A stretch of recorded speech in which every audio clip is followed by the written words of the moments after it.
ورقه. شايفين امبارح وانا راجعه من الشغل جبت طرح جديده وطول الليل افكر ارجعها الصبح ولا خليكي. لا يا بت قومي وريها لاخواتك العسيل اللي يا رب يا رب يا رب يا رب اللي تقول رايها حلو وتحطش لايك حلو للفيديو دوت تعمل عمره قريب يا رب. بصوا بقى عشان انا خلاص نازله رايحه الشغل تاني واللي مش هتعجبني الطرحه هروح ارجعها خلاص كده. يلا بينا. اول حاجه انا عندي العبايه الكافيه دي. العبايه الكافيه دي رحت شاريها لها دي اهي بورقتها عشان الحربوجه اللي هتخش تقول لي اي كلام. ادي اهي جبت الطرحه دي انا لابساها ليه عشان دي انا مقتنعه بيها يعني الحمد لله والبندانه وكله مقتنعه ان اللون دوت ماشي مع العبايه تمام. ايه مشكلتك يا ياسمين؟ صلوا على الحبيب وحطي لايك بقى ونقول بسم الله. بصي اول حاجه جبتي دي كمان اهي اهي خلاص. بصوا اللون بتاعها تحفه اهو. ده كمان الكاميرا والله ظلماه. جبتها لدي جبتها للشميز ده كده اهو ويبقى كده اهو. هل لايقه؟ هل لايقه؟ دي لايقه تمام. ابقوا قولوا لي في الكومنتات يعني انتوا هتقولوا باللون انا هفهم. بصوا بقى كده دي اللهم بارك ما شاء الله لا قوه الا بالله كده خلاص. خش على اللي بعده.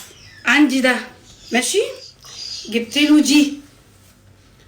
اصل كان دي ما كانتش معايا امبارح الهدوم نفسها ما كانتش معايا امبارح. انا جبت الطرح كده عديت على المول كنت جايبه الطرح.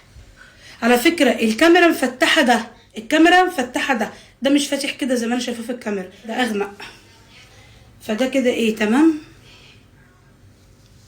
مش عارفه هي الحيره في ده اروح ارجع طرحته واجيب حاجه اهدى شويه من كده مع ان هي بصوا امسك كده بصوا لونها عليا.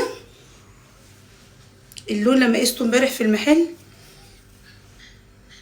كانت عجباني على وشي كانت عجباني خلاص.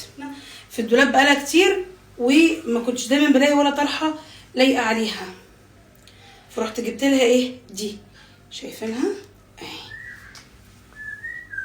وخصوصا ان هي فيها لونين كده خطيره فجبتها للبلوزه دي بقى برضو انا مقتنعه بيها شويه. هل بقى اجيب لها حاجه مثلا الالوان دي كلها ولا كده ايه اهي بقت كده اهوت تمام. 3 طرح. هل في حاجه فيهم عايزه تتغير؟ بس ان انا لابساها ما شاء الله دي انا مقتنعه بيها. حطوا لي لايك حلو للفيديو دوت قبل ما انزل لسه قدامي ساعه كده. قولوا لي ايه اللي ممكن اغيره ممكن اجيبها اهدى شويه لان الطرح ده ثمنها غالي جدا. فانا الصراحه لما بجيبها ببقى بخاف بعد كده اجي البس والاقي اللون مش عاجبني. دمتم في امان الله واشوفكم على خير.